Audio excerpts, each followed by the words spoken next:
6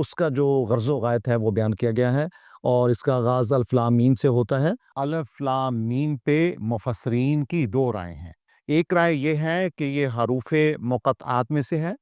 اور ان کے معانی نہیں ہیں، بلکہ یہ سمبلز ہیں اور یہ کوڈز ہیں جو اللہ تعالیٰ کی ذات نے کچھ صورتوں کے شروع میں دیے ہیں۔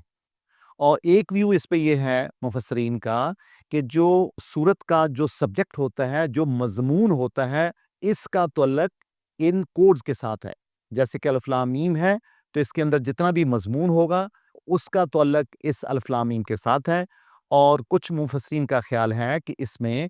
جو الف ہے اس کا مطلب ہے انا، جس کا مطلب ہوتا ہے میں، اور لام سے مراد ہے اللہ تعالیٰ کی اپنی ذات، یعنی اللہ تعالیٰ کے نام سے لام کو لے لیا گیا ہے سمبولیکلی، اور پھر اس طرح میم جو ہے وہ اللہ تعالیٰ کی ذات کا جو علیم نام ہے تو وہاں سے عین کو لے لیا گیا ہے۔ دونوں جو مفسرین ہیں، دونوں جو اسکول آف تھاٹ ہیں، ان کو سامنے رکھتے ہوئے میرا یہ ذاتی خیال یہ ہے کہ جو الف لام میم ہے وہ کوئی معانی نہیں دیتا اس موقع پہ، کیونکہ جو عربی زبان کے الفاظ ہیں وہ کانسوننٹس ہیں یا واولز ہیں، یعنی اس کے اوپر جو شارٹ وائولز ہیں جس کو ہم پیش اور زبر اور زیر کہتے ہیں، یا پھر جو لانگ وائولز ہیں جس میں واو ہے، الف ہے، یہ ہے، یعنی وہ جب تک نہیں آئیں گے کسی بھی کانسوننٹ کے ساتھ اس وقت تک کوئی بھی عربی کا لفظ اپنا معانی نہیں دیتا۔ اور یہاں پہ الف لام میم میں صرف المدہ کا استعمال ہے، جس سے مراد اپنی صوت کو، یعنی اس حرف کی، حرف ہجا کی جو ساؤنڈ ہے اس کو لمبا کرنا ہوتا ہے۔ تلک آیات الکتاب الحکیم، یعنی یہی آیات ہیں قرآن حکیم کی جو کہ حکمت سے بھرپور ہیں، ہدم و رحمتن للمحسنین، اور یہ ہدایت ہے اور رحمت ہے کن کے لیے؟ محسنین کے لیے۔ ہدم و رحمتن کے الفاظ منصوب ہیں اور اس کی وجہ یہ ہے کہ یہ معطوف حال ہیں، تو گویا کہ یعنی حکمت کا اور محسنین کا بہت بڑا تعلق ہے، یعنی محسنین ہی ہیں وہ لوگ جو حکمت کی باتوں کو سمجھ سکتے ہیں، یا دوسرے لفظوں میں حکمت کی باتیں صرف جو محسنین یا متقین ہیں ان کی سمجھ میں ہی آ سکتی ہیں، اور وہی ان پہ عمل کرنے والے ہوتے ہیں اور ان کا ادراک اور شعور رکھنے والے ہوتے ہیں۔ یعنی اس کے علاوہ ان کی کیا خوبیاں ہوتی ہیں؟ الذین یقیمون الصلاۃ ویؤتون الزکاۃ، یعنی یہی لوگ ہوتے ہیں جو کہ اپنی نماز قائم کرتے ہیں، زکوٰۃ ادا کرتے ہیں، وہم بالآخرۃ ہم یوقنون، اور یہی لوگ ہیں جو آخرت پہ یقین رکھتے ہیں۔ گویا کہ جو لوگ محسن ہوتے ہیں وہ اپنی نماز کا بھی آپ کے محافظ ہوتے ہیں، اور وہ زکوٰۃ بھی دیتے ہیں، یعنی لوگوں کو ہیلپ بھی کرتے ہیں فی سبیل اللہ، اور اس کے علاوہ یہی لوگ ہوتے ہیں جن کا آخرت کے عقیدہ بھی بہت مضبوط ہوتا ہے۔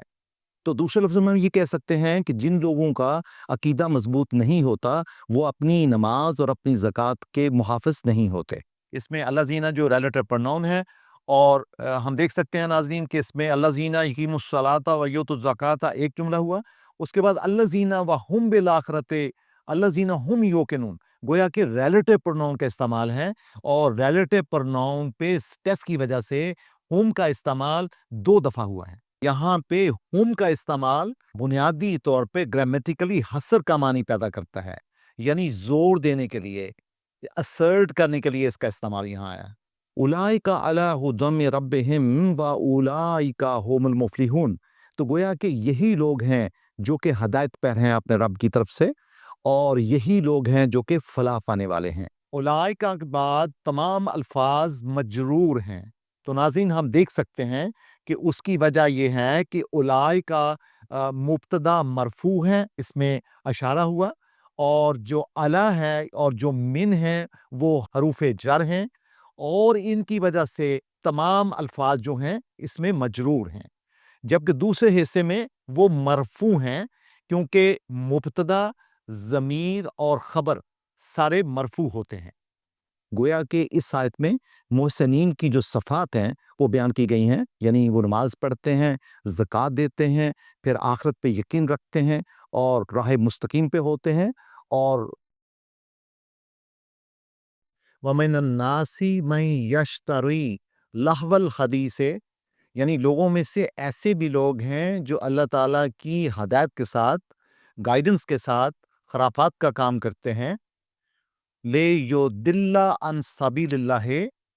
اور ان کا مقصد ہوتا ہے کہ اللہ تعالیٰ کے صحیح راستے سے لوگوں کو گمراہ کیا جائے بغیر علم، اور وہ بھی بغیر علم کے، وَيَتَّخِذَهَا خُضُوًا، اور اللہ تعالیٰ کی ہدایت کا تمسخر اڑاتے ہوئے ایسے لوگ یہ کام کرتے ہیں، تو اللہ تعالیٰ کی ذات فرماتے ہیں اولئک لہم عذاب مہین، تو پھر یہی لوگ ہیں جن کے لیے ٹھہرا ہوا عذاب، یعنی ایسا عذاب جس میں کوئی وقفہ نہیں ہوگا، وہ ان کا مقدر ہوگا۔ اور جب ان پہ، ایسے لوگوں پہ جب ہماری آیات پڑھی جاتی ہیں تو وہ ان میں استکبار پایا جاتا ہے، اور وہ ایسا ریفلیکٹ کرتے ہیں، ایسا امپریشن دیتے ہیں کہ جیسے ان کے کانوں میں سیسا ہو، یعنی انہوں نے کسی بات کو نہ سنا ہو۔ پرافٹ کو اللہ تعالیٰ کی ذات فرماتے ہیں فَبَشِّرْهُ بِعَذَابٍ أَلِيمٍ، تو ایسے لوگوں کو آپ علم والے عذاب کی اطلاع دو ایسے لوگوں کے لیے۔ گویا کہ جو مستقبراً ہے، یہ غفلت، یہ بہت بڑی تنبیہ ہے اس آیت میں، یعنی ایسے لوگ جو غفلت میں ہوتے ہیں اور استکبار میں ہوتے ہیں، گویا کہ ایک بہت بڑا مرض ان کو لاحق ہوتا ہے جو ان کو عذاب جہنم کی طرف لے جاتا ہے، ایسا عذاب جو کہ علم دینے والا ہوگا، یعنی انتہائی گریویس قسم کا عذاب۔ لیکن اس کے برعکس ان الذین آمنوا وعملوا الصالحات، یعنی ایسے لوگ جو ایمان رکھتے ہیں اور صالح عمل کرتے ہیں، ان کے لیے جنات ہیں، ان کے لیے باغات ہیں، نعمتوں والے باغات ہیں، جنات النعیم، یہ لوگ اس میں رہیں گے، خالدین فیہا وعد اللہ حقا، اور حتمی بات یہ ہے کہ یہ لوگ وہاں پہ، وہاں کے باسی ہوں گے، وہاں رہنے والے ہوں گے۔ وَهُوَ العزیز الحکیم،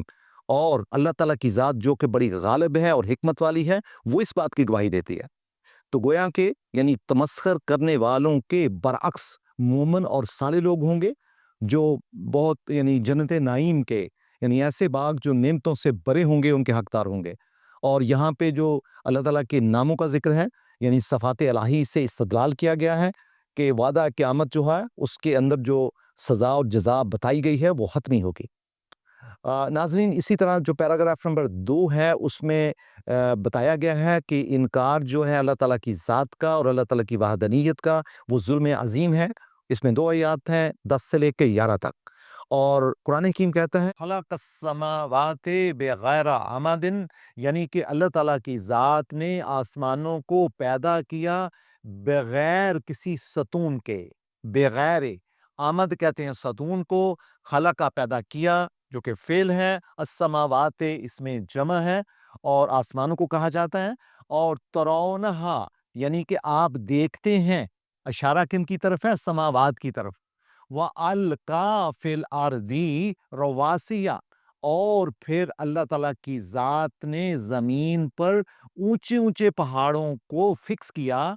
ان تمیدا بکم، تاکہ اس جو زمین ہے آپ کے لیے وہ اکٹھی ہونے نہ پائے، وہ سکڑ نہ جائے، یا جس طرح یعنی وہ چیزیں اکٹھی ہو جائیں اور وہ کنفیوژن پیدا کرتی ہیں، ایسا نہ ہو، تو لہٰذا اللہ تعالیٰ کی ذات نے اونچے اونچے پہاڑوں کو بنایا تاکہ زمین کو سٹیبل کر سکیں۔ وَبَثَّ فِيهَا مِن كُلِّ دَابَّةٍ، اور پھر اس پہ یعنی زمین پہ پھیلایا بے شمار قسم کے جو اینیملز ہیں، جو جانور ہیں، جو چوپائے ہیں، ان ساروں کو، جو حیوانات ہیں، ان کو یہاں جگہ دی۔ یہاں پہ فی ہا میں ہا کا اشارہ زمین کی طرف ہے۔ اور وَأَنزَلْنَا مِنَ السَّمَاءِ مَاءً، اور پھر اللہ تعالیٰ کی ذات نے آسمان سے پانی کو نازل کیا، پانی کو اتارا، یعنی یہ کریشن کی بات ہو رہی ہے، اور آج کل بھی لگاتار کریشن کا عمل جاری ہے۔ فَأَنبَتْنَا فِيهَا، اور پھر اللہ تعالیٰ کی ذات نے زمین کے اندر فیہا اگایا، کس کو؟ من کل زوجن کریم، کہ ہر اس تمام دنیا کے اشیاء کو جوڑا جوڑا، کہ ہر ایک چیز جو ہے وہ اللہ تعالیٰ کے کرم کے ساتھ زوجین میں پائے جاتے ہیں۔ ہم اسے دیکھ سکتے ہیں سبزیوں میں، پھلوں میں، انسانوں میں، گویا زمین کی، کائنات کی ہر تخلیق شدہ چیز کو ہم جوڑوں جوڑوں میں دیکھ سکتے ہیں۔ ھذا خلق اللہ ہے، اور یہ ہے اللہ تعالیٰ کی تخلیق۔ خلق اللہ ہے مرکب اضافی ہے، ھذا اس میں اشارہ ہے۔ پچھلی آیت میں 10 نمبر آیت میں جو اللہ تعالیٰ کی ذات نے تخلیق کی طرف اشارہ کیا ہے کائنات میں، ان کی طرف ھذا سے اشارہ کیا ہے، ھذا خلق اللہ ہے، تو یہ ہے اللہ تعالیٰ کی تخلیق۔ فَآرُونِی، تو پھر اے مشرک لوگوں، پھر آپ وہ مجھے ہستیاں دکھائیں جنہوں نے اللہ تعالیٰ کی ذات کے علاوہ تخلیق کی ہو. ماذا خلق الذین من دونہ، تو پھر یعنی وہ کیسے، ہاؤ دے ہیو کریٹڈ، اگر کسی اور نے ایسی تخلیق کی ہو تو اللہ تعالیٰ کی ذات فرماتے ہیں کہ اے مشرکین، پھر مجھے اللہ تعالیٰ کی ذات کے علاوہ کوئی ایسی تخلیق بتاؤ جو انہوں نے کریٹ کی ہو. بلکہ ہرگز ایسا نہیں ہے. بل الظالمون فی ضلال مبین، بلکہ اللہ تعالیٰ کی ذات جو ہے، بل الظالمون فی ضلال مبین، بلکہ اللہ تعالیٰ فرماتے ہیں کہ ایسے لوگ جو مشرک ہیں یا مشرکین جن کو اپنا خدا مانتے ہیں،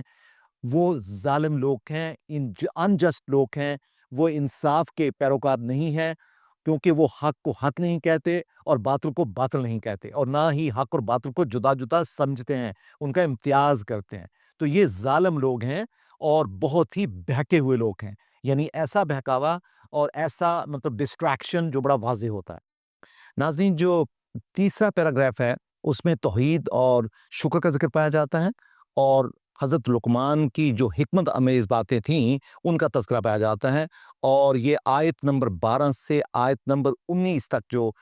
دلائل ہیں وہ ان آیات میں ہیں. اور قرآن حکیم کہتا ہے وَلَقَدْ آتَيْنَا لُقْمَانَ الْحِكْمَةَ، ہم نے لقمان کو حکمت عطا کی، دانش مندی عطا کی، عقل عطا کی. کس لیے؟ انشکر للہ، تاکہ وہ اللہ تعالیٰ کا شکر ادا کرے. وَمَن يَشْكُرُ فَإِنَّمَا يَشْكُرُ لِنَفْسِهِ، اور جو کوئی شکر ادا کرتا ہے اللہ تعالیٰ کی ذات کا، اپنے خالق کا، اپنے رب کا، تو یقیناً وہ اپنے نفس کے لیے ہی شکر ادا کرتا ہے. وَمَن كَفَرَ، اور جو کوئی انکار کرتا ہے، منکر ہوتا ہے اس کو ریجیکٹ کرتا ہے، فَإِنَّ اللَّهَ غَنِيٌّ حَمِيدٌ، تو یقیناً جو اللہ تعالیٰ کی ذات ہے وہ غنی ہے، یعنی بے نیاز ہے، اور حمید ہے، حمد والی ہے. تو حکمت کا ناظرین جو ثمر ہے بیسیکلی وہ شکر ہے. اور اللہ تعالیٰ کے جو حقوق ہیں اور جو اللہ تعالیٰ کے بندوں کے حقوق ہیں، حقوق اللہ اور حقوق العباد کی معرفت صرف شکر گزاری سے ممکن ہے. ہر نفس اپنی فلاح اور اصلاح نہیں پا سکتا جب تک وہ شکر گزاری کے عوامل میں نہ ہو. یعنی شکر تبھی ہو سکتا ہے جب انسان توحید پہ یقین رکھے اور شرک سے پاک ہو. اور پھر حضرت لقمان نے اپنے بیٹے سے کہا، وَإِذْ قَالَ لُقْمَانُ لِابْنِهِ، جب لقمان نے اپنے بیٹے سے کہا، وَهُوَ يَعِظُهُ، جب وہ ان کو خطاب کر رہے تھے، نصیحت کر رہے تھے، یا بنیا، اے میرے بیٹے، لا تشرک باللہ، کہ اللہ تعالیٰ پہ کبھی بھی شرک نہ کرنا. یعنی کسی کو اللہ تعالیٰ کی پاورز میں، اللہ تعالیٰ کی قوتوں میں، اللہ تعالیٰ کے وجود میں اور صفات میں شریک نہ ٹھہرانا. ان الشرک لظلم عظیم، کیونکہ اس کی وجہ یہ ہے کہ بلا شبہ جو شرک ہے وہ بہت بڑا ظلم ہے. بلکہ دیکھیں اس میں ظلم عظیم بھی ہے اور اس کے ساتھ حرف تاکید کی لام کا بھی استعمال ہے، لا ظلم عظیم، سرٹنلی بہت بڑا ظلم ہے. اور پھر اللہ تعالیٰ کی ذات کہتے ہیں کہ ہم نے انسان کو یہ نصیحت کی ہے کہ وہ اپنے والدین کی انتہائی احترام اور عزت کرے اور ان کا خیال رکھے، اور غور کرو کہ اس کی جو ماں ہے وہ کس طرح ان کو اٹھاتی ہے اور اس کے لیے کتنی مشکلات در مشکلات برداشت کرتی ہے، اور پھر اس کو دودھ پلاتی ہے کئی سالوں تک. اور انسانوں کو اپنے والدین کا تابع دار ہونا چاہیے اور ان کی خدمت کرنی چاہیے. لیکن یہ بھی یاد رکھیں جو الٹیمیٹ شکر ہے وہ اللہ تعالیٰ کی ذات کے لیے ہونا چاہیے، اور ہر ایک چیز نے آپ نے اللہ تعالیٰ کی ذات کی طرف ہی لوٹنا ہے. اور پھر قرآن کی فرماتا ہے کہ وہ لوگ جو ان جاہداک علی ان تشرک بی ما لیس لک بہ علم، یعنی اگر کوئی ایسی کوشش کرے کہ جس میں شرک پایا جائے اور اس کو کوئی علم نہ ہو، یعنی اگر پیرنٹس جو ہیں وہ کسی اپنے بچے کو شرک کی طرف راغب کریں اور اس بچے کو ان کا علم نہ ہو، یا ایون پیرنٹس کو بھی علم نہ ہو، تو اس بچوں کو چاہیے کہ وہ اپنے ماں باپ کی بات ہرگز نہ مانیں جبکہ شرک کا مسئلہ ہو، توحید کا مسئلہ ہو. وَصَاحِبْهُمَا فِي الدُّنْيَا مَعْرُوفًا، لیکن آپ دنیا میں ان کا انتہائی خیال رکھیں، ان کا ساتھ دیں. وَاتَّبِعْ سَبِيلًا، یعنی اس راستے پہ جائیں، مَنْ أَنَابَ إِلَيَّ، جو اللہ تعالیٰ کہتے ہیں کہ میری طرف لیڈ کرتا ہے. اور پھر ایک دن آئے گا، ثُمَّ إِلَىٰ مَرْجِعُكُمْ، قیامت کے دن یہ ہوگا کہ آفٹر آل ہر شخص نے اللہ تعالیٰ کی ذات کی طرف ہی، اللہ تعالیٰ کی ذات طرف لوٹنا ہے. تو پھر اللہ کہتے ہیں کہ ہم آپ کو بتائیں گے جو آپ کیا کرتے تھے، آپ کے جو اعمال ہوتے تھے. تو پھر حضرت لقمان نے کہا کہ اے میرے بیٹے، یاد رکھیں کہ اگر آپ کا چھوٹے سے چھوٹا عمل بھی ہو جو ایک پتھر کے دانے کے برابر بھی ہوگا، وہ کہیں بھی ہوگا، کسی چٹان کے اندر بھی ہوگا، تو اللہ تعالیٰ کی ذات جو ہے اس کو کاؤنٹ کرے گی اور اس کا معاوضہ دے گی، یا آسمان کی وسطوں پہ ہو یا زمین کی تریکیوں میں بھی ہو، تو اللہ تعالیٰ کی ذات اس کو نکالے گی اور اس کو اکاؤنٹیبلٹی میں لائے گی، کیونکہ اللہ تعالیٰ کی ذات جو ہے ان اللہ لطیف و خبیر، اللہ تعالیٰ کی ذات کی صفات یہ بھی ہیں کہ اللہ تعالیٰ کی ذات انتہائی ڈیلیکیٹ ہے، یعنی وہ مائکروسکوپیکلی بھی چیزوں کو میئر کرتی ہے، اور خبیر ہے یعنی خبر رکھنے والی ہے۔ اور پھر حضرت لقمان نے اپنے بیٹے سے کہا کہ اے میرے بیٹے، یا بنیا اقیم الصلاۃ وامروا بالمعروف، اے میرے بیٹے نماز قائم کیا کرو اور اچھے عمل کیا کرو، لوگوں کے لیے فلاح کے کام کیا کرو، اور ونہا عن المنکر، یعنی اور جو نفی والے کام ہوتے ہیں، جو لوگوں کو نقصان پہنچانے والے کام ہوتے ہیں، ان سے باز رہو، اور وصبر علی ما اصابک، اور جب مشکلات آئیں تو ان پہ اپنے صبر کا مظاہرہ کرو، انا ذالک من عزم الامور، گویا کہ اسی بات پہ دوبارہ اس کی طرف توجہ دلائی گئی ہے کہ ایسی باتوں میں عزم امور پایا جاتا ہے، گویا کہ اس پہ زیادہ توجہ کے مشترک ہوتے ہیں لوگ۔ اس کا مطلب یہ ہوا کہ شکر گزاری کا جو اثر ہے وہ نماز کے اہتمام میں ہے، امر بالمعروف میں ہے، اور نہیں عن المنکر میں ہے، اور جو عزم الامور ہے اس میں ایک مزید تاکید کا اندیا دیا گیا ہے۔ پھر حضرت لقمان نے اپنے بیٹے سے کہا وَلَا تُصَعِّرْ خَدَّكَ لِلنَّاسِ، کہ اے میرے بیٹے آپ لوگوں سے اپنے چہرے کو نہ پھیرا کرو، یعنی اپنا دھیان لوگوں کی فلاح پہ رکھو اور کبھی ان کو نیگلیکٹ نہ کرو۔ تصاع کہتے ہیں اپنے چہرے کو پھیرنا، اور خدق کہتے ہیں، خد کہتے ہیں رخسار کو، یعنی آپ اپنے رخسار، یعنی جس کا مطلب ہے اپنے چہرے کو لوگوں سے پرے نہ کرو۔ ولا تمشی فی الارض مراحا، اور تمسخر کے ساتھ، استکبار کے ساتھ زمین پہ اکڑ کے زمین کے اوپر نہ چلو، کیونکہ ان اللہ لا یحب کل مختال فخور، جو فخر کرنے والے ہیں اور اکڑ کے چلنے والے ہیں، اللہ تعالیٰ کی ذات نے ان لوگوں کو سخت تنبیہ کی ہے کہ اللہ تعالیٰ کی ذات ان کو پسند نہیں کرتی، کیونکہ نہ تو وہ زمین کو پھاڑ سکتے ہیں اور نہ وہ پہاڑوں کو پہنچ سکتے ہیں، تو لہٰذا ان کو زمین پہ اکڑنے کی ضرورت نہیں ہوتی، گویا کہ انسان کو شکر گزاری میں رہنا چاہیے اور عاجزی میں رہنا چاہیے۔ پھر حضرت لقمان کہتے ہیں اپنے بیٹے کو واقصد فی مشیکا، یعنی آپ کی چال میں کوئی گھمنڈ نہیں ہونا چاہیے، وَغْضُضْ مِنْ صَوْتِكَ، اور آپ اپنی آواز کو نیچا رکھیں، وَغْضُضْ مِنْ صَوْتِكَ، نیچا رکھیں، دھیما رکھیں، اِنَّ أَنْكَرَ الْأَصْوَاتِ لَا صَوْتُ الْحَمِيرِ، اور جو سب سے بری آواز ہے آوازوں میں سے وہ گدھے کی آواز ہے۔ تو گویا حضرت لقمان نے اپنے بیٹے کو نصیحت کرتے ہوئے ایک ایسی اگزامپل دی جو کہ سوسائٹی میں پائی جاتی تھی، اور ساتھ ان کو کہا کہ اپنی آواز میں اس کو دھیما رکھو، اور آپ کی آواز میں کرختگی نہیں ہونی چاہیے، اور آپ کی چال میں نرمی ہونی چاہیے، اس کے اندر کوئی استکبار اور گھمنڈ نہیں پایا جانا چاہیے، اور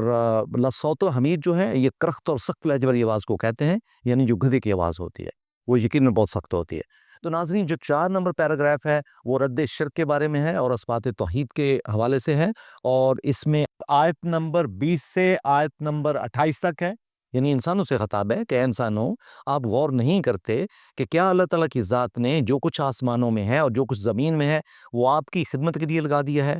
اور وَأَسْبَغَ عَلَيْكُمْ نِعْمَتَ، اور واضح کر دی ہے آپ پہ اپنی نعمتیں، بے شک وہ ظاہری ہوں بے شک وہ باطنی ہوں۔ ظاہری نعمتوں میں آپ کا جو آپ کی جسم کی ساری چیزیں پائی جاتی ہیں، آپ کا ماحول پایا جاتا ہے، پانی ہے، ہوا ہے، اور آپ کا اخراج کی چیزیں ہیں، اور باطن میں آپ کی مینٹل فیکلٹیز ہیں، آپ کے جذبات ہیں، احساسات ہیں، اور آپ کے اندر جتنے بھی اعضاء کام کر رہے ہیں، اور جو آپ کا آٹونومس سسٹم کام کر رہا ہے، آپ کے برین کا، ہارٹ کا، تو اللہ تعالیٰ کی بے شمار ان گنت قسم کی نعمتیں ہیں انسان کی باطن میں بھی اور اس کے ظاہر میں بھی۔ اور پھر ایسے لوگ جو اللہ تعالیٰ کی توحید کے حوالے سے جھگڑتے ہیں، ڈسپیوٹ میں رہتے ہیں بغیر حکمت کو جانے ہوئے، تو اللہ تعالیٰ کی ذات کہتی ہیں کہ ایسی لوگوں کے لیے نہ کوئی ہدایت ہے اور نہ ہی وہ کتاب منیر سے، نہ وہ اللہ تعالیٰ کی وحی سے کوئی فائدہ اٹھا سکتے ہیں۔ تو گویا کہ اس آیت میں اللہ تعالیٰ نے اللہ تعالیٰ کی جو شکر گزاری ہیں اس کے دلائل دیے ہوئے ہیں، اور پھر کہا ہے کہ اسباق کہتے ہیں بیسیکلی وسیع اور کشادہ کو، اور جس کا مطلب ہے کہ ہم نے بڑی وسعت کے ساتھ، بڑی تفصیل کے ساتھ اپنی نعمتوں کو انسانوں پہ واضح کر دیا ہوا ہے، اور تمام ظاہری جو نعمتیں ہیں اور جو باطنی نعمتیں ہیں وہ اللہ تعالیٰ کی عطا کرتا ہے، اور بغیر علم کا ناظرین مطلب ہے کہ بغیر کسی دلیل کے، اور ہودم والا کتاب منیر کا مطلب ہے کہ نہ وہ ہدایت پا سکیں گے اور نہ ہی کتاب منیر سے، یعنی اللہ تعالیٰ کی وحی سے فائدہ اٹھا سکیں گے۔ پھر قرآن حکیم کہتا ہے کہ آپ ان سے کہیں کہ اگر انہوں نے اتباع کی اس بات کی جو اللہ تعالیٰ نے نازل کیا ہے، تو لیکن جب ان کو یہ بات کہی جاتی ہے تو وہ کہتے ہیں کہ ہم تو اپنے آباء و اجداد کی ہی اطاعت کریں گے، بے شک ان کے آباء و اجداد شیطان کو ہی پوجتے ہوں۔ تو اگر ان کی یہ حالات ہیں تو قرآن کی فرماتا ہے پھر یہ ایسے جو لوگ ہیں وہ عذاب سعیر میں جائیں گے۔ عذاب سعیر کہتے ہیں ایک بھڑکتی ہوئی آگ کا عذاب۔ پھر تو قرآن کی فرماتا ہے کہ ومن یسلم وجہہ الی اللہ ہے، لیکن جس نے پیسفل طریقہ اختیار کیا، اللہ تعالیٰ کی ذات پہ ایمان لایا اور کائنات کے لیے اچھے اعمال کیے، تو یقین وہی محسن لوگ ہیں۔ اور ان کی مثال ایسے ہے کہ جیسے انہوں نے اپنے ہاتھ میں بڑی مضبوطی سے تلوار کو یا تلوار کے دستے کو یا کسی چیز کو پکڑا ہوا ہو۔ وَإِلَى اللَّهِ عَاقِبَةُ الْأُمُورِ، اور یہ یاد رکھنا چاہیے کہ اللہ تعالیٰ کی ہی طرف سارے امور جو ہیں وہ ان کی مراج ہے، یعنی ہر کنکلوژن، خواہ وہ قولی ہو، خواہ وہ فعلی ہو، خواہ وہ اعمال سے اس کا تعلق ہو، اور یا انسان ہو، ان کا جو انجام ہوگا وہ اللہ تعالیٰ کی ذات کی طرف ہے۔ گویا کہ جو روح اسلام ہے وہ احسان میں پایا جاتا ہے۔ احسان کیا ہوتا ہے؟ کسی کام کو درجہ کمال تک لے جانا، یعنی خدا کی طرف جو توجہ ہے اس کے لیے انتہائی یکسوئی کی ضرورت ہے، انتہائی وفاداری کی ضرورت ہے، اور پوری جانساری کی ضرورت ہے۔ وَعَلَى اللَّهِ عَاقِبَةُ الْأُمُورِ، بیسیکلی اس میں بہت بڑی تنبیہ پائی جاتی ہے۔ پھر قرآن حکیم کہتا ہے کہ وَمَن كَفَرَ فَلَا يَحْزَنْكَ الْكُفْرُ عَلَيْنَا مَرْجِعُهُمْ، یعنی جن لوگوں نے کفر کیا اور آپ کو وہ غمزدہ کرتا ہے کفر، یعنی رسالت ماں کو خطاب کیا جاتا ہے، تو یقیناً ایسے لوگ ہماری ہی طرف آئیں گے اور پھر ہم ان کی خبر لیں گے جو وہ کیا کرتے تھے۔ اور اس کی وجہ کیا ہے کہ ان اللہ علیم بذات الصدور، چونکہ اللہ تعالیٰ کی ذات جو ہے وہ واقف کار ہے، علیم ہے، جاننے والی ہے، علم رکھتی ہے۔ بذات الصدور، انسانوں کے سینوں سے، ان بدوں سے بھی واقف ہے جو انسانوں کے سینوں میں پائے جاتے ہیں۔ پھر اللہ تعالیٰ کی ذات کہتے ہیں کہ نمتعہم قلیلا ثم نضطرہم الی عذاب غلیظ، ہم یعنی جو کافر، منافقین اور مشرکین ہیں ان کو بھی ہم کسی حد تک اپنی نعمتیں کچھ دیتے ہیں، اور لیکن وہی جو ان کا انکار اور جو کفر ہے وہ ان کو خطرناک راستوں پہ ایک ایسے عذاب کی طرف کھینچ رہا ہوتا ہے جو کہ عذاب غلیظ ہوتا ہے۔ ناظرین، غلیظ کہتے ہیں تھک ہو، جو بڑا مضبوط ہو، گاڑا ہو، اور یہاں اس کا مطلب ہے کہ جو انتہائی خوفناک ہوگا۔ اور استرار کے بعد الہ کا جو استعمال ہے بیسیکلی وہ کسی کو مجبور کر کے زبردستی لے جانا ہے، جس کا مطلب یہ ہوا کہ قوانین کی روشنی میں جو آفاقی پرنسپلز ہیں، قوانین ہیں، ان کی روشنی میں ان کو کھینچا جائے گا، یعنی قیامت کے دن کا ایک منظر ہے۔ اور پھر قرآن حکیم کہتا ہے رسالت مآب کو کہ وَلَا إِن سَأَلْتَهُمْ مَنْ خَلَقَ السَّمَاوَاتِ وَالْأَرْضَ، اگر آپ ان سے پوچھیں کہ کس نے آسمانوں کو اور زمین کو پیدا کیا ہے، لا یکونن اللہ، قل الحمد للہ، کہ یہ کہیں گے کہ یقیناً اللہ نے، تو پھر ان کو بتاؤ کہ ساری حمد، ساری تعریفیں اللہ تعالیٰ کی ذات کے لیے ہیں، بل اکثرہم لا یعلمون، لیکن آپ میں سے اکثر نہیں جانتے۔ اور پھر ناظرین اگلی ہی آیت میں قرآن حکیم نے بتایا ہے کہ للہ ما فی السماوات، لیکن یاد رکھیں کہ ہر چیز جو ہے آسمانوں میں ہو یا وہ زمین میں ہو وہ اللہ تعالیٰ کی ذات کے لیے ہے۔ ان اللہ هو الغنی الحمید، اور اللہ تعالیٰ کی ذات بڑی بے نیاز ہے اور حمد والی ہے۔ اور اللہ تعالیٰ کی ذات کا یہ مقام ہے، اگر زمین پہ سارے جو پلانٹس ہیں، جو درخت ہیں وہ کلمے بن جائیں، اور جو سمندر ہیں وہ سیاہی بن جائیں، تو پھر بھی اللہ تعالیٰ کی جو صفات ہے ان کو کور نہیں کیا جا سکتا، ان کو لکھا نہیں جا سکے گا، یعنی سیاہی بھی کم پڑ جائے گی اور درخت قلم کی صورت میں کم پڑ جائیں گے۔ اللہ تعالیٰ کے جو کلمات ہیں، جو تعریف ہے، وہ اتنی وسیع و عریض ہے، چونکہ اللہ تعالیٰ کی ذات خالق ہے پوری کائنات کی، تو لہٰذا جو خالق ہوتا ہے، جو مخلوق ہے وہ اس کی مرہون محنت ہوتی ہے، تو لہٰذا اللہ تعالیٰ کی ذات جو ہے وہ غالب ہے، عزیز ہے اور حکیم ہے۔ تو ناظرین، کلمات سے اللہ کی نشانیوں کا اظہار ہے بیسیکلی، جو اللہ تعالیٰ کی ذات و صفات میں پائی جاتی ہیں، اور حکمت پہ یہ جو مثال ہے، یہ جو آیت ہے، یہ اس حکمت پہ گواہی دیتی ہے کہ اللہ تعالیٰ کی ذات جو ہے وہ حکیم بھی ہے اور علیم بھی ہے۔ اور یعنی اللہ تعالیٰ کا حکیم اور علیم ہونا جو ہے وہ ایک لازمی جز ہے، کیونکہ اللہ تعالیٰ کی ذات خالق بھی ہے اور رب بھی ہے پوری کائنات کی۔ اور ما خلقکم ولا باسکم الا کنفس واحدہ، یعنی ہم نے جو آپ کو پیدا کیا ہے یہ ایک حکمت کے تحت پیدا کیا ہے، ورنہ یہ بھی ہو سکتا تھا کہ ہم ساری کائنات کو ایک ہی نفس سے، یعنی ایک ہی طرح کا کر دیتے، یعنی ان میں کوئی ڈفرنس نہ ہوتا۔ جو یا لوگ سارے نیک ہوتے یا لوگ سارے بد ہوتے. اور ان اللہ سمیع البصیر، اللہ تعالیٰ کی ذات سننے والی بھی ہے اور بصیر یعنی دیکھنے والی ہے. تو گویا اس آیت میں یہ بتایا ہے کہ اگر اللہ تعالیٰ کی ذات کی یہ حکمت ہے کہ جو لوگوں میں ڈائیورسٹی پائی جاتی ہے، ان کے اندر جو مختلف یعنی عقائد کا ڈفرینس ہے، ان کے اندر اعمال کا ڈفرینس ہے، تو فکر کا ڈفرینس ہے، تو وہ ڈائیورسٹی اللہ تعالیٰ کی حکمت کی مرہون منت ہے.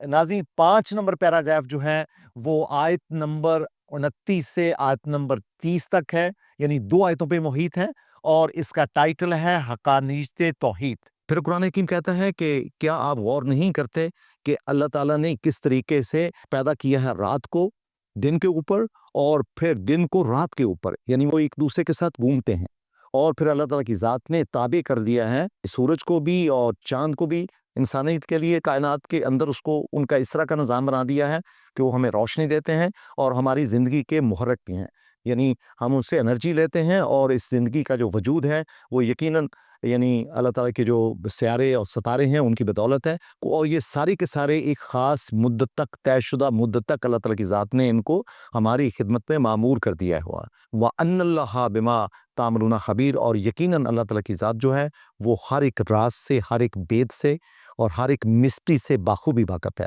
خواہ وہ سینوں کے اندر ہو یا آسمان کی وسطوں میں ہو. یعنی گویا کہ یہاں پہ آفاقی دلائل دیے گئے ہیں.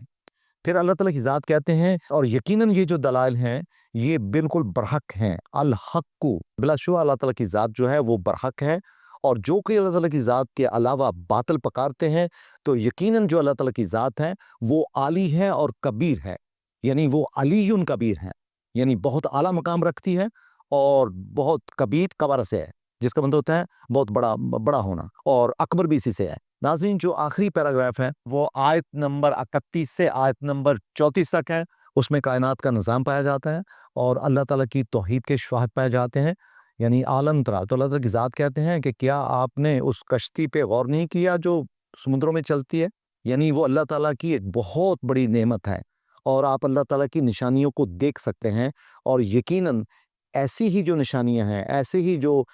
یعنی شواہد ہیں، ان میں یہ ان لوگوں کے لیے بہت ہی اکثیر ہیں جو صبر کرنے والے ہیں اور جو شکر کرنے والے ہیں. اور پھر ایک منظر بیان کیا ہے کہ آپ غور کرو، آپ سمندروں پہ غور کرو، دریاؤں پہ غور کرو، تو آپ دیکھیں گے کہ وہاں پہ موج در موج ہے سمندروں کے اندر. یعنی ایک موج اندھیرے والی اور اس کے اوپر ایک دوسری موج ہے. یعنی سمندروں کی جو ڈیپتھ ہے وہ میلوں میں ناظرین پائی جاتی ہیں. جب آپ سمندروں میں پھنس جاتے ہیں تو اللہ تعالیٰ کی ذات آپ کو خشکی کا راستہ دکھاتی ہے اور آپ پہ اپنی عنایت کرتی ہے. لیکن جیسے ہی انسان خشکی پہ آتا ہے ان مشکلات سے اور سمندر کے عذاب سے، اور وہ جو اس کے ساتھ ہونے والا یعنی ایکسپیکٹڈ عذاب ہوتا ہے اس سے نکلتا ہے، اس گمبھیر اس گمن گیری سے نکلتا ہے، تو وہ خطار و کفور ہو جاتا ہے. خطار کفور کہتے ہیں جو بدترین بے وفا اور عہد شکنی والا بندہ ہوتا ہے. کفور جو ہے کفر سے ہے، اور خطار جو ہے یعنی یہ ایک مبالغہ کا صیغہ ہے جس کا مطلب ہوتا ہے کہ انتہائی برے طریقے سے پیش آنا اور بے شکری کرنا. اور پھر ناظرین قرآن حکیم کہتا ہے کہ اے انسانوں، آپ کو تقوی اختیار کرنا چاہیے اپنے رب کا، اور آپ کو چاہیے کہ آپ اس دن کی جو یوم قیامہ ہوگا، جس دن کوئی بچہ اپنے والد کے لیے یعنی جو اولاد ہوگی وہ بھی اپنے والد کے کام نہیں آ سکے گی، یعنی وہ ایک دوسرے کے کام نہیں آ سکیں گے. یعنی وہاں پہ نفسا نفسی کا عالم ہوگا، ہر انسان نے چونکہ اپنے اعمال کا بدلہ دینا ہوگا، اور یہ اللہ تعالیٰ کا وعدہ ہے جو کہ حق ہے. اور پھر ایک وارننگ دی جاتی ہے، تنبیہ پائی جاتی ہے کہ بلا شبہ جو یہ زندگی ہے یعنی جو دنیا کی زندگی ہے یہ ایک ایلوشن ہے، ایک دھوکہ ہے. یعنی دنیا جو ہے وہ فریب نظر ہے. گویا کہ بہت ہی خوبصورت طریقے سے اس آیت میں ایک اسلوب پایا جاتا ہے تنبیہ کا. تو پھر آپ خبردار رہیں کہ دنیا آپ کو کہیں دھوکہ نہ دے، یا خبردار رہیں کہ شیطانی قوتیں بھی آپ کو کہیں اللہ تعالیٰ کے بارے میں گمراہ نہ کر سکیں. اور پھر اللہ تعالیٰ کی ذات فرماتے ہیں کہ اللہ تعالیٰ کی ذات وہ ہے جن کو کہ یوم قیامہ کا یعنی جو علم الساعت ہی ہے، یوم قیامہ ہے، اس کا علم صرف اللہ تعالیٰ کی ذات کے پاس ہے. اور اللہ تعالیٰ کی ذات کو ہی پتہ ہے کہ یعنی جو بارشوں کا علم ہے، موسموں کا علم ہے، حتمی علم جو ہے وہ اللہ تعالیٰ کی ذات کے پاس ہے. اور اللہ تعالیٰ کی ذات ہی بارش برساتی ہے، اور اللہ تعالیٰ کی ذات جو ہے وہ رشتوں کے بارے میں تفصیل سے جانتی ہے، اور کسی نفس کو نہیں پتا کہ کل اس کے ساتھ کیا ہوگا، یعنی اس کا کیا معاملہ ہوگا، کس جگہ اس کی موت آئے گی. اور وہ کیا اپنی زندگی میں کرے گا۔ نہ ہی کسی شخص کو یہ پتہ ہے کہ کل اس کے ساتھ کیا ہوگا، اور نہ ہی کسی نفس کو یہ پتہ ہے کہ وہ کون سی زمین میں اس کی موت ہوگی۔ لیکن یہ علم صرف اللہ تعالیٰ کی ذات کے پاس ہے، چونکہ اللہ تعالیٰ کی ذات علیم بھی ہے اور خبیر بھی ہے۔ یعنی یہ گویا کہ اس آیت میں سوالات پائے جاتے ہیں اور آفاقی دلائل دیے گئے ہیں، اور بتایا جاتا ہے کہ جو انسانی علم ہے وہ بڑا محدود ہے، جبکہ اللہ تعالیٰ کی ذات جو ہے وہ برتر ہے، اور کیونکہ اللہ تعالیٰ کی ذات جو ہے وہ علیم بھی ہے اور خبیر بھی ہے۔ تو ناظرین، سورہ لقمان انتہائی یعنی پر حکمت صورت ہے، چونکہ اس میں حضرت لقمان نے اپنے بیٹے کو پر امیز حکمت اموز قسم کی نصیحتیں کی ہیں۔ اور یہ سورہ اپنی 34 آیات کے ساتھ اور 607 الفاظ کے ساتھ اور 5 پیراگراف کے ساتھ ہمیں دعوت دیتی ہے کہ ہم اس کے ایک ایک لفظ پہ غور کریں، اس کے صرف و نحو پہ غور کریں، اس کے مطالب کو سمجھیں، اور اس کے اندر جو معرفت پائی جاتی ہے، جو حکمت پائی جاتی ہے، اس کا اطلاق اپنی زندگیوں پہ بھی کریں، اور زبانیں یاد کر کے اس ضرورت کو اپنی نمازوں میں بھی ہم پڑھیں۔ بہت شکریہ ناظرین۔